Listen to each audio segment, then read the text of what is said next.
The gentleman, and now you have 5 minutes to Mrs. Jayapal from Washington. Thank you, Mr. Chairman. It's good to be back after a 2-year break. We are here to mark up a bill that is a Republican betrayal of the middle class. It is a Republican ripoff to take your taxpayer dollars and strip you of essential programs and services so that they can pay for tax cuts for the biggest corporations and the wealthiest billionaires. With this budget resolution, they're actually starting Trump tax scam 2.0, and it's even bigger than the first one. It's unbridled greed and corruption, and it's cruel, unworkable, and inhumane. Remember Trump tax scam 1.0? The results of that scam are clear. 83% of the tax cuts went to the richest 1%, while the average American got just a couple weeks of groceries. Seriously, gold bars for the wealthiest and breadcrumbs for the rest. And from the party of so-called fiscal responsibility, that tax scam increased the deficit by $2 trillion in the years that it's been in law.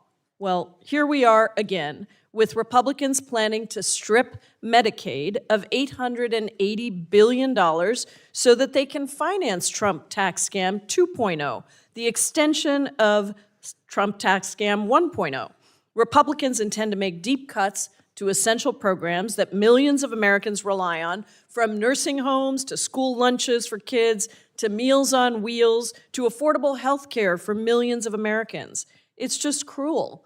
This Republican ripoff will result in millions of children, lower-income seniors, and people with disabilities becoming uninsured and seeing their health costs dramatically increase.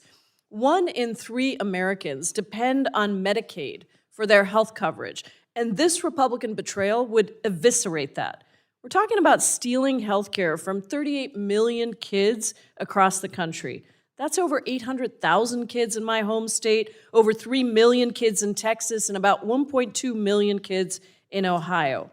They've also signaled their intent to cut crucial food assistance by at least 20%.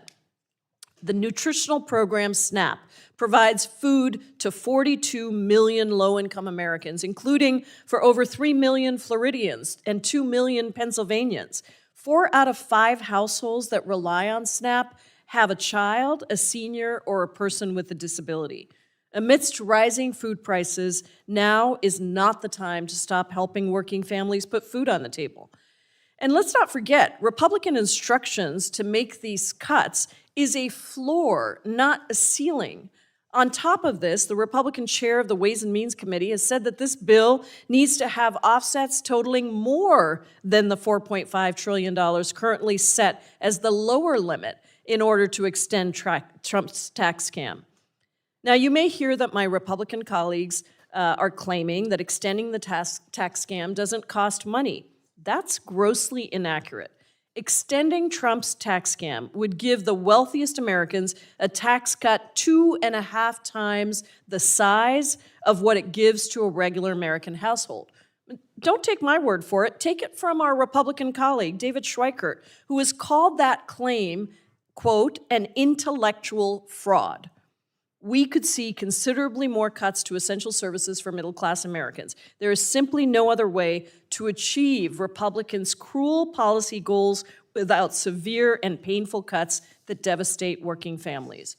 How are we supposed to maintain and bolster the Social Security and Medicare programs that seniors rely on, that are earned benefits, if Republicans keep slashing benefits at every turn just to keep wealthy cronies happy? When Democrats controlled the House, we passed landmark legislation, the American Rescue Plan, to lower child poverty to the lowest rate on record. Not a single one of my Republican colleagues voted for that bill. We passed measures to make historic investments in affordable housing and childcare. Democrats put everyday Americans first.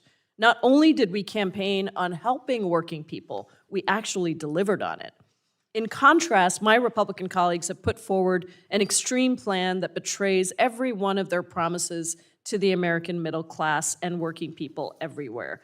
It forces U.S. taxpayers to pay for tax cuts for the wealthiest while stripping them of critical programs and benefits. The Republican betrayal of the middle class. Vote no. I yield back.